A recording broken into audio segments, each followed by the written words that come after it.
Ramdas was born in India, of course, and his parents died when he was young. And so he was raised largely by his grandmother.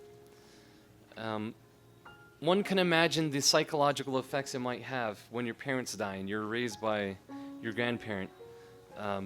I've heard of people who don't really know their parents. They're given up for adoption. Even though they're raised in decent families, they still have this anger that their parents abandoned them. And when your parent leaves you, there's a psychological effect to that. And so, of course, Guru Ramdas is a totally divine character, but we're trying to just make things a little bit relatable for ourselves. So if you can imagine, just from the very beginning, he was an orphan. And they were not very wealthy people either. He was raised by his grandmother, and he sold beans on the street. He was a vendor on the side of the road, selling beans to people. And so this is how he made his living, and he was a very super serviceful person. So when he heard about the Satguru, the true Guru, he served him as much as he could. So whatever he needed to do to survive, eventually his grandmother passed away. Then it was just him surviving. So every moment of time that he could spare, he was serving the house of the Guru. Whether it was going in the woods and collecting some wood and chopping wood and bringing it into the langar, whether it was cooking the food, whether it was doing hard labor to dig nectar tanks and construction work for gurdwaras and temples, whatever it happened to be, he was putting himself in that 100%. And I'm sure we've all had the missionary spirit at some point of our lives. We want to do a little bit of volunteer work. I mean, raise your hand. You've done help somebody build something, help them build their fence and dig a pit here and there. This is Guru Ramdas all the time. But his name was Jetha. Young man named Jetha was a strict disciple of Guru Ramdas, Guru Amar Das, the third Guru. And when he eventually earned the name Ramdas, this was his spiritual, just like we all got our spiritual names. So he became from Jetha, he got his spiritual name, which was Ramdas. So Ramdas served the house of Guru non-stop, and he almost single-handedly, not single-handedly, but he was the main one to dig the entire nectar tank of the Golden Temple. If you've seen pictures or if you've been to the Golden Temple, you'll see it's a really huge pool. He was the main person always digging in this place. And it was just his life mission to just do whatever the Guru told him. The Guru told him, go dig that pit, dig a nectar tank. So every moment he could, he would hardly sleep. He would sleep a little bit. He'd wake up in the morning, do some seva, prepare some food for the Sangat, serve people, serve the Guru, bathe the Guru. Then he'd go and dig and dig and dig and dig.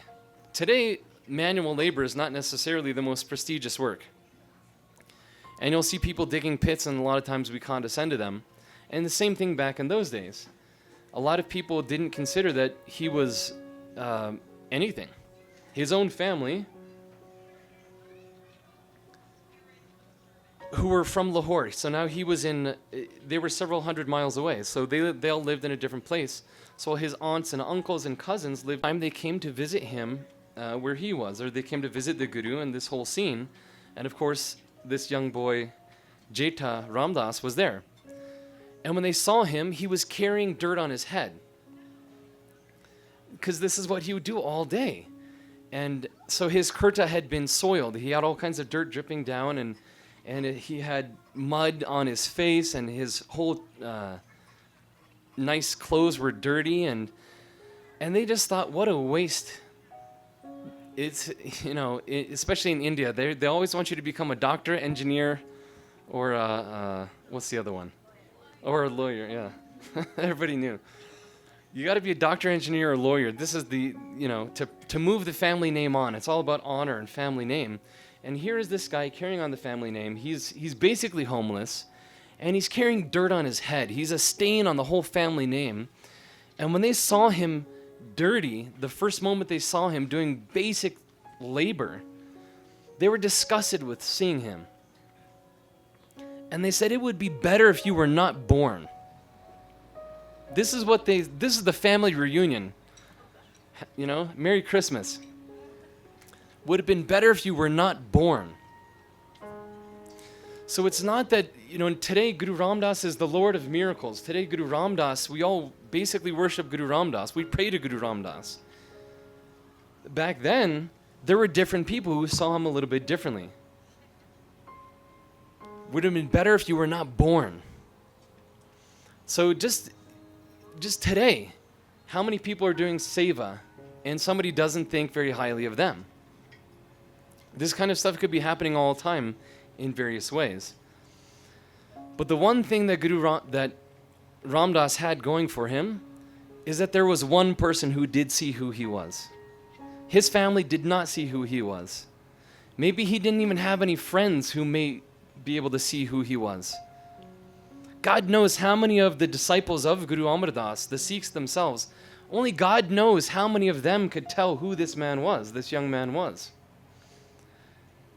But for sure there was one person who knew exactly who he was, who could see what purity was inside this man. And that's the only person in the world that counts. The only one that really matters. The person who saw what was in him was Guru Amar Das, the true Guru. So this is a great lesson for all of us. Look what happened to this young man. He eventually became the true Guru himself. Guru Ram Das wrote poetry. And some of his poetry, it doesn't say, I became the Guru and I'm floating on a cloud and life is perfect all the time. This is not what his poetry says.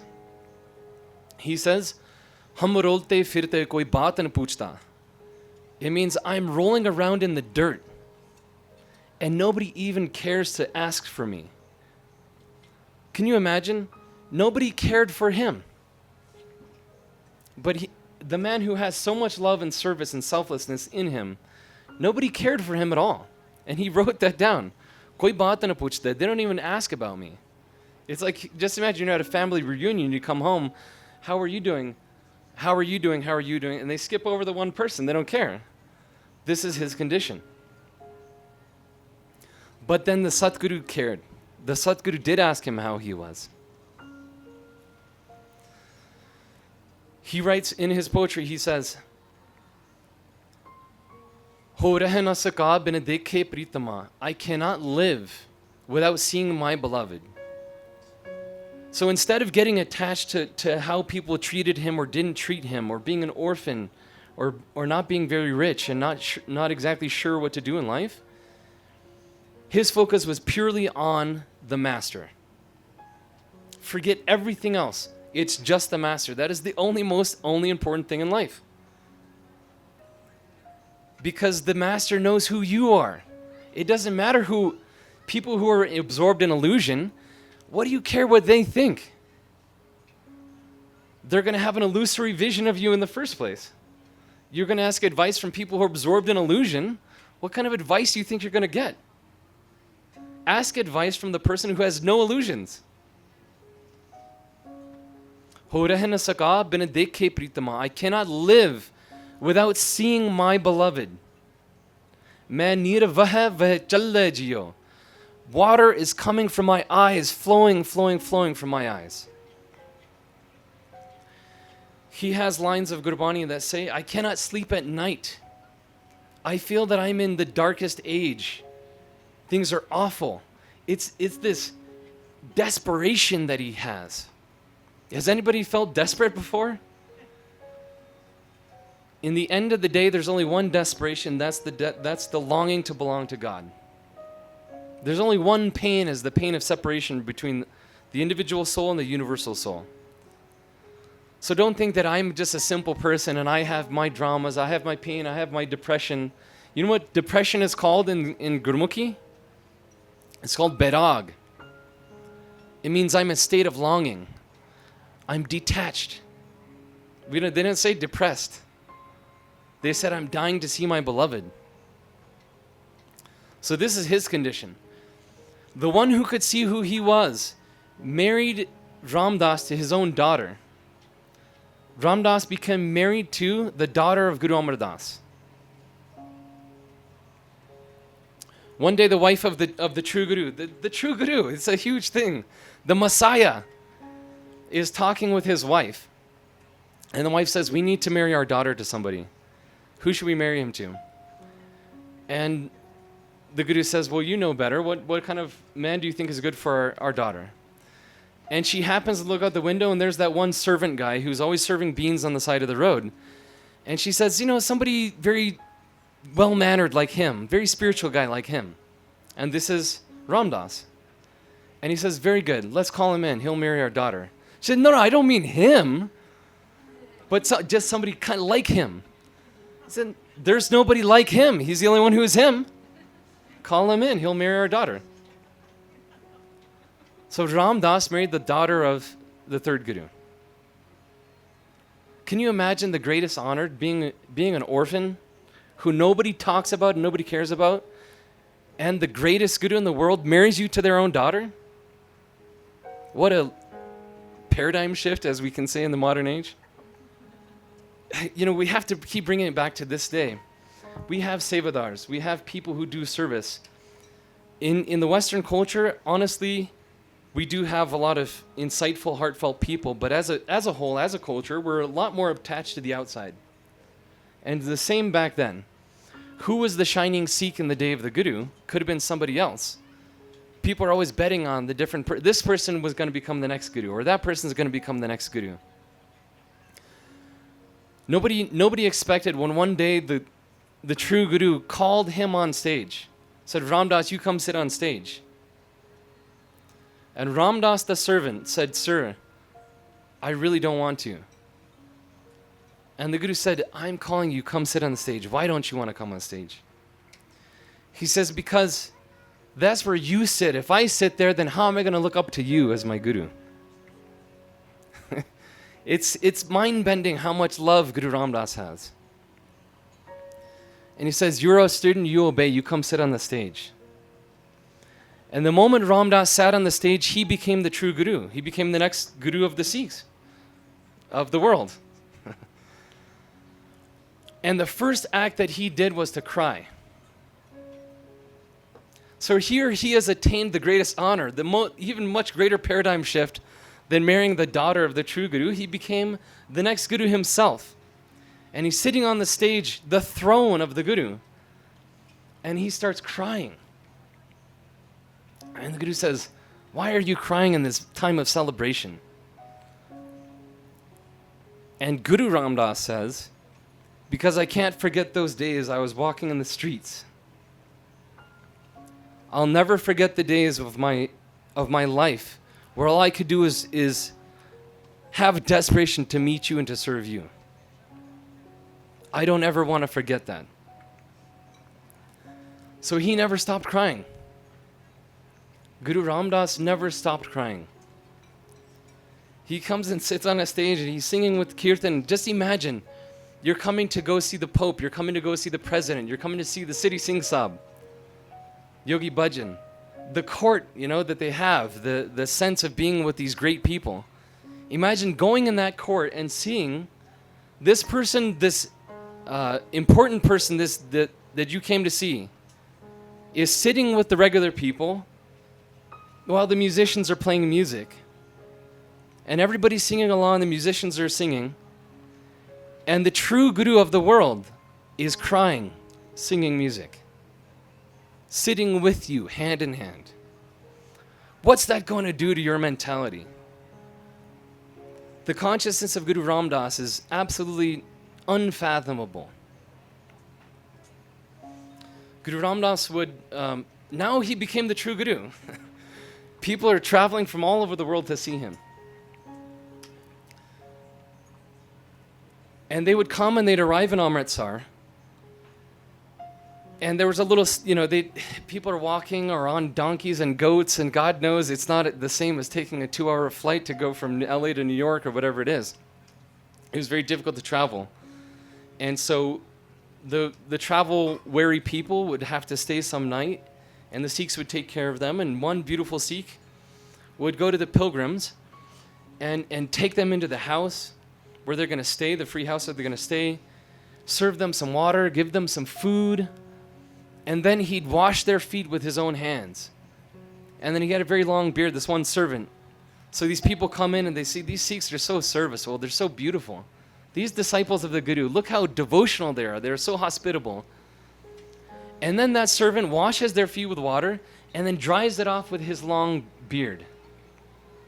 This is the ultimate sign of subservience, because the beard is the highest sign of respect. And to put your beard on somebody's foot is an extreme symbol of devotion.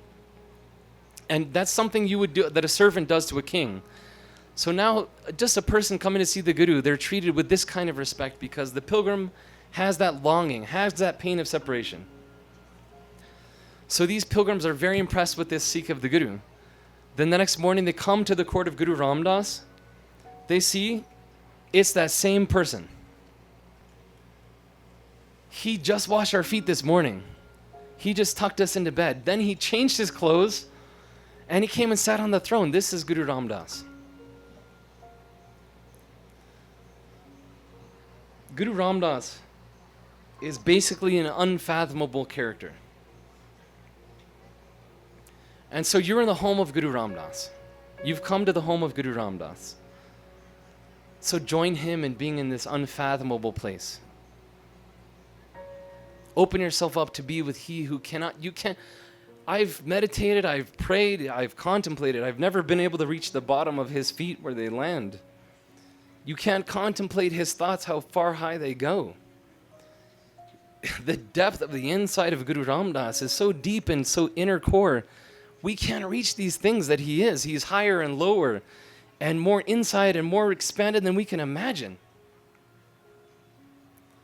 So join Guru Ram Das now that you're in his city. Open yourself up to the heart and the love of Guru Ram Das. This is a love you can't understand. We can't understand. One time I was at the Golden Temple. I was just walking around. I'm a teenage dude. We're all cool dudes in India, and we look like really sharp Sikh guys, and we're really cool. And I was walking around the Golden Temple one time, and it's, of course, a very special time. Always loved going there. And one day, I just was in a kind of vaguely contemplative mood, and somehow, just a tear came to my eye. And just something happened, just for a moment, just for a second. Some mood came over me, and just a tear just started to form in my eye. And at that moment, I couldn't contemplate what that feeling was or what that mode was, but the word that I could actually, because words don't do any justice, but if any word can do some kind of justice, the word that I got out of that moment was, to understand Guru Ram Das is to cry. We can chant, we can sing, we can do yoga. We'll do yoga. We'll continue. We'll do all this stuff. But the moment you get with Guru Ram Das is the moment that you cry with him. He's the crying Guru. And don't be ashamed to cry ever.